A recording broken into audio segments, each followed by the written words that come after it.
हैं नतीजों के बाद बिहार विधानसभा चुनाव की परिणाम आने के बाद जनसुराज ने एक्स पर एक वीडियो पोस्ट किया है और वीडियो में कहा गया कि जिस संकल्प के साथ जनसुराज ने बिहार को सुधारने का प्रयास शुरू किया था उसमें किसी भी तरह की कोई कमी नहीं आने देंगे। जनसुराज दोगुनी ताकत से मेहनत करेगा, जनता के मुद्दों को उठाता रहेगा।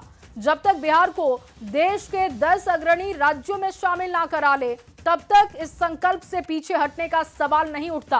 प्रशांत किशोर बिहार छोड़कर कहीं भी नहीं जाएगा, तो एक्स पर पोस्ट करते हुए यह संकल्प दोहराया गया है जनसुराज की तरफ से और उनका कहना है कि बिहार में ही प्रशांत किशोर रहेंगे, काम करेंगे बिहार की जनता के लिए, संकल्प से पीछे हटने का सवाल नहीं उठता। और वहीं जनसुराज के प्रदेश अध्यक्ष का पोस्ट जनता का फैसला सिर झुकाकर स्वीकार है और ये जनसुराज की तरफ से उनके प्रदेश अध्यक्ष का पोस्ट आपको दिखा रहे हैं जो कह रहे हैं कि जनता का फैसला सिर झुकाकर स्वीकार है। जनबल के आगे कोई और बल काम नहीं करता।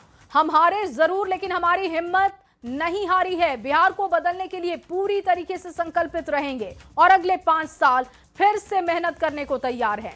ये सफर लंबा है, एक एक कदम आगे बढ़कर पूरा करेंगे। लड़ाई अभी खत्म नहीं हुई, बस अगला दौर शुरू होने वाला है और ये अगला दौर शुरू हो चुका है। हम समीक्षा कर रहे हैं लेकिन बिहार में काम करते रहेंगे और जनता के बीच ही रहेंगे।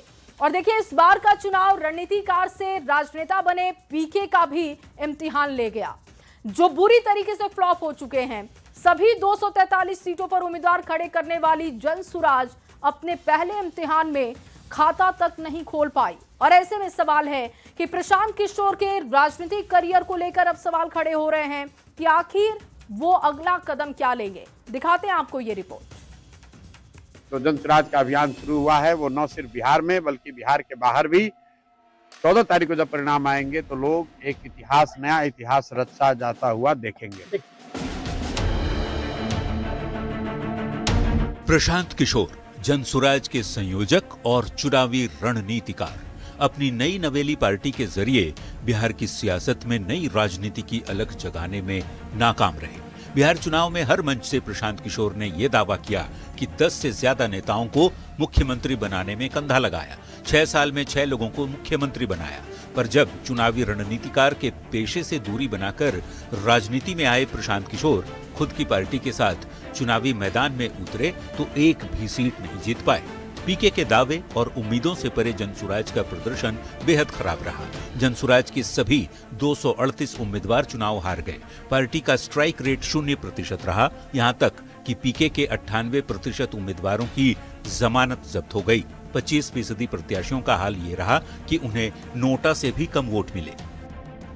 सत्ताधारी एनडीए और विपक्षी महागठबंधन के सामने खुद को विकल्प के रूप में स्थापित करने की पीके की पहली कोशिश नाकाम रही।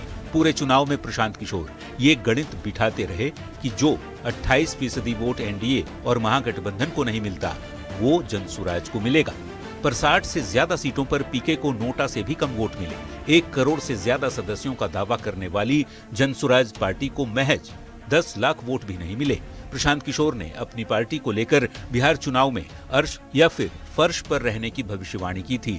नतीजा सामने है। शायद किसी ने सोचा भी नहीं होगा कि बिहार की राजनीति को मूल मुद्दे पर खींचने में कामयाब रहे प्रशांत किशोर राज्य में नई राजनीति की नींव रखने में इस कदर असफल होंगे। सियासत में पीके की ताकत का अंदाजा इसी बात से लगाया जा सकता है कि 1 दशक पहले मोदी लहर में भी पीके ने नीतीश और लालू का मिलन कराकर बिहार में नीतीश की बहार ला दी थी।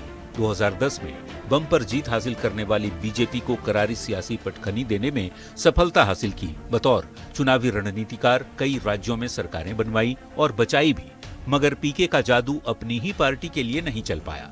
6 साल में 6 लोगों को सीएम बनवाने वाले पीके बड़ी मुश्किल से जनसुराज के 238 में से महज 5 उम्मीदवारों की जमानत बचाने में ही कामयाब हो पाए।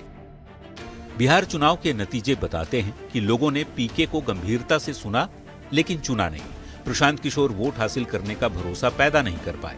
चुनाव में कोई छाप छोड़ने में बुरी तरह नाकाम रहे। अब सवाल है कि नतीजे से पहले चुनाव की सबसे बड़ी सनसनी बनकर उभरे प्रशांत किशोर अब भविष्य में क्या करेंगे। देखना होगा पीके असफलता के बाद वापस चुनावी रणनीतिकार की भूमिका में लौटते हैं या फिर भविष्य के लिए संघर्ष का रास्ता अपनाते हैं। Bureau report, news 18।